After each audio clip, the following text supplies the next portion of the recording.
శవం తల దగ్గర దీపం ఎందుకు పెట్టాలి? దేవుడి దగ్గరే పెడతాం, రాత్రి నిద్రపోయిన బెడ్ ల్యాంపులోనూ పెడతాం, ఒక కార్యక్రమం చేసేప్పుడు దీపం వెలిగిస్తాం, ఒలింపిక్ జ్యోతులు ఎక్కడా చూస్తుంటాం. మరి దీపం శవం దగ్గర ఎందుకండి? మిగిలితోట మంచి కదా? కాదు. దీని వెనకాల కారణం ఒకటి ఉంది. మన వేదమంత్రాలన్నీ నోటుకొచ్చిన అర్థాలు చెప్పుకుంటున్నారు. ఇప్పుడు భగవంతుడికి భక్తుడికి అనుసంధానం ఎవరో తెలుసునా? అగ్నిదేవుడు. అక్కడ గణపతి సూక్తం అని ఉంటుంది. అందరూ ఏం చదువుతారు? గణపతి సూక్తం అంటే వినాయకుడు అంటారు. కానీ అక్కడ ఉన్న మంత్రం చూడండి, ప్రారంభంలోనే అగ్నిమీళే పురోహితం హోతారం అగ్నిమీళే పురోహితం గణానాంత్వా అని మొదలవుతుంది. గణపతి అనుకుంటారు. కాదు, అది అగ్ని సూక్తము. భగవంతుడికి ఈ జీవుడికి మధ్య అనుసంధానకర్తగా ఉండేది అగ్నిదేవుడు. దేవతలకి వీళ్ళకి కూడా. ఇక్కడ ప్రాణం పోయింది తనకి. ఎంతకాలం ప్రాణం ఉందంటే అర్థం ఏమిటి? పృథివీ, అప్, తేజో, వాయు, ఆకాశాలు లోపలున్నాయి. అవి కాస్త దూరమయ్యాయి. ఇప్పుడు ఈ జీవుడు, లోపలుండే జీవుడు ఎలా ఉంటాడో మనకి తెలియదు. ఊర్ధ్వలోకానికి వెళ్ళాలి. వెళ్ళడానికి ఇక్కడి నుంచి తిన్నగా వెళ్ళిపోడండి. మొత్తం 10 దశలుంటాయి. మొట్టమొదటిది నిప్పు లోపలట్టే పెడుతున్నాం కదా, అక్కడి నుంచి మొదలుపెట్టి మనకి ఉపనిషత్తు చెప్పింది. మొదటిది అర్చి, రెండవది దిన, మూడవది పక్ష, నాలుగవది అయన, ఆ తరువాత అబ్జ, వాత, ఆకాశ, ఇలా అని చెప్పి మొత్తం 10 లోకాలు దాటాలి. 10 లోకాలు దాటిన తర్వాతే అంతవరకు ఇతని పేరు ప్రేత. ప్రేత అంటే పిశాచం కాదండి, ఇత, ఇక్కడి నుంచి వెడుతున్నవాడు. ఆ 10 దాటిన తరువాత అతడు జీవుడు అవుతాడు. అందుకని ఈ అగ్నిదేవుణ్ణి మనం ప్రధానంగా పెట్టి, ఓ అగ్నిదేవ, ఇతడు 10 దశలు దాటి వెళ్ళాలి, వాటికి మార్గం చూపించు. ఉపనిషత్తులో ఉంది, అగ్నే సుపధారాయే, మా మార్గాలన్నీ నీకు తెలుసు కదయ్యా, జాగ్రత్తగా తీసుకెళ్ళి తన్ని అక్కడ దాకా అప్పచెప్పు. చంద్రమండలం దాకా తీసుకెళ్ళు.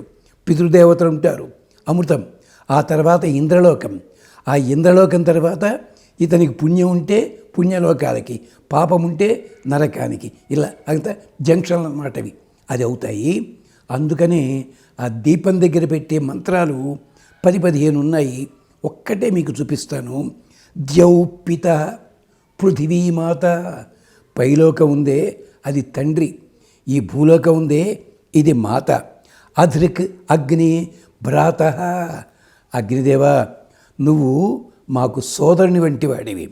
వసవ మృళతాన, అష్టవసువులుంటారు.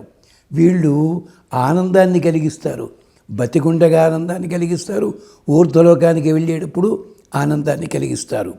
విశ్వ ఆదిత్య, 11 రుద్రులు, 12 ఆదిత్యులు, 12 మంది. వాళ్ళు కూడా జాగ్రత్తగా తీసుకుని వెళ్ళాలి. అదితే సజోష అస్మభ్యం శర్మ బహుళం వియంత, ఈ వెళ్ళేవానికి మాకు కూడా సుఖాన్ని కలగజేయి. మాకు సుఖం ఎలాగా? మానసిక సుఖాన్ని మాకు ఇవ్వాలి.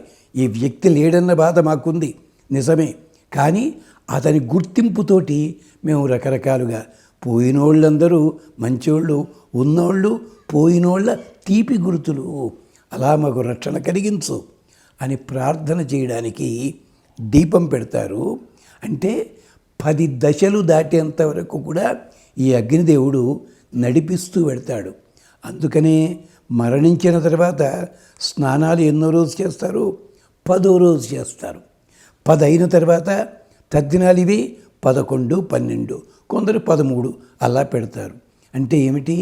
ఈ జీవుడు భూలోకంలోంచి పైలోకంలోకి వెళ్ళేటప్పుడు 10 రోజులు పడుతుంది.